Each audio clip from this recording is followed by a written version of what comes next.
Good morning. So today is Sunday. It is 7:10 in the morning. Today is a low intensity day, so instead of starting at 7 a.m. or getting up at 6 a.m., they start at 8 o'clock. They'd have breakfast, then they'll have a nutrition talk or exercise theory talk or some type of sit down workshop, and then after that they'll go for a afternoon hike, which will be about 3 hours or around about 15 kilometers.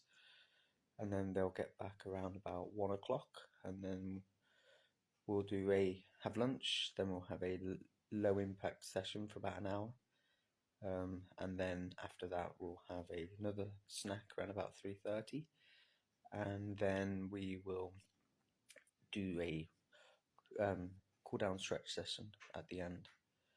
So the way this camp does it, they do an high intensity day and then a active recovery day, and they stagger that every other day just to help promote recovery and help prevent injury, which I really do like. So on the high intensity days, they tend to exercise a little bit earlier in the morning. They'll do a fasted cardio session in the mornings, and then on the low intensity days, they'll stay in bed an extra hour just to help promote recovery. And they'll do some more activities in the house, for example, nutrition talks or exercise theory talks, or they might have a mindset conversation, for instance. So I do really like the way that they stagger that, because I've worked at other boot camps where they'll just do a high intensity day every single day, and then by the third or fourth day, everybody's physically and mentally broken, and it's so difficult to, especially if you've got some campers which are staying longer. Yeah, it's difficult for them to remain consistent because they only get that one day off, maybe on a Saturday afternoon. So I really do like the way that they consider like recovery and injury prevention as well, and just making sure everybody gets a little bit more extra sleep on those rest days. But it's not a complete rest day because you're still having a low impact session and you're doing some stretching and you're doing a nice long walk, so you are still burning those calories as well.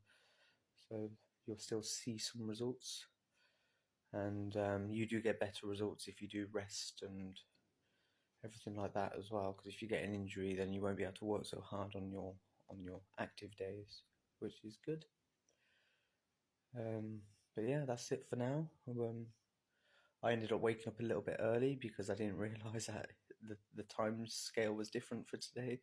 So my alarm went off as usual at I think it was like 5:45 in the morning. So I've been in and out of sleep for about 40 minutes, and then I woke up in a panic thinking that they left without me.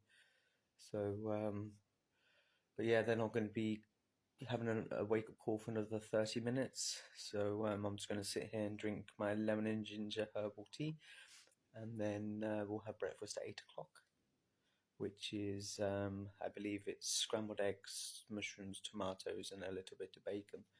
So a high protein, low carbohydrate diet. That is day 2 at Team Bootcamp complete. Today was a low intensity or active recovery day. So they got up a little bit later. They woke up about 7:45, immediately had breakfast at 8 o'clock, which was like scrambled egg, tomatoes and mushrooms, I think a little bit of bacon as well. And then after that, they had a theory of exercise talk with one of the trainers in the living room.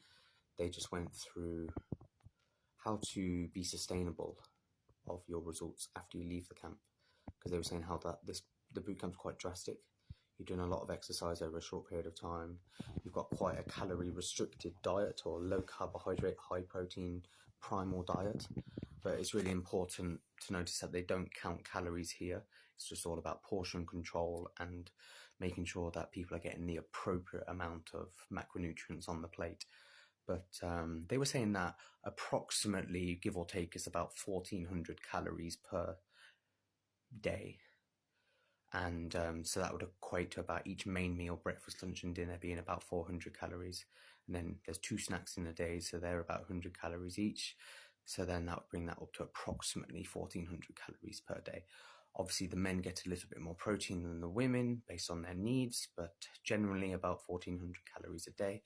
But they don't count calories. This is just to help the people that do count calories visualize. Important that they need to figure out, or the trainer will figure out what their total energy expenditure is, their approximate, based on their physical activity level before they came to the camp, what their estimated calorie intake is per day. And let's say that was approximately 1,800 calories per day. They're currently on 1,400. They shouldn't immediately go to 1,800 next week when they leave. They should gradually increase from like 1 to 200 calories next week. So they'll be eating about 1,600, and then the following week they would increase to the 1,800. So it gives their time for their body or their metabolism to adapt to that more calories. And also they're doing less exercise, because the regime here is not sustainable long term. You can only really, most people working out 3 times a week is sufficient for losing about 1 to 2 pounds a week would be a good amount of weight loss in real life. But we're in quite a unique situation here. They also then started talking about like fast twitch and slow twitch muscle fibers, and explaining a little bit the anatomy and physiology of how muscles work.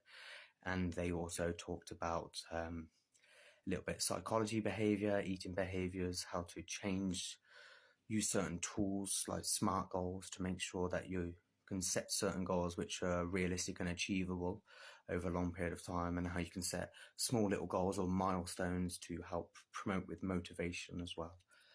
And yeah, it's just a really interesting talk. It gave the clients a little bit of an insight into how they can keep their results sustainable once they've left the camp, rather than other camps where I've worked at where they've yo-yo diet, or some clients, depending on their size, can lose about 10 pounds in a week. Some of that might be water retention, or they're losing the water that they got stored in their body. So as soon as they rehydrate, they might put some weight back on. But generally, clients can lose about 10 pounds a week. So then if they lose that this week and then in 3 months they come back, they might put those 10 pounds back on, plus some interest as well. So they might put 12, 13 pounds on, and then they lose they go, all that hard work or all that expense, because everything that I've invested into the boot camp it wasn't worth anything, because I ended up putting more weight on eventually. So their strategy is to try and empower the clients to actually learn about nutrition and learn about the importance of exercise, and how to find a balance in their lifestyle, enable for them to keep consistently losing weight after they leave camp and have that permanent lifestyle change, rather than yo-yoing their diet back to their usual. Because if you're gaining 2 pounds a month over a period of 10 years, that is a lot of weight to actually be gaining.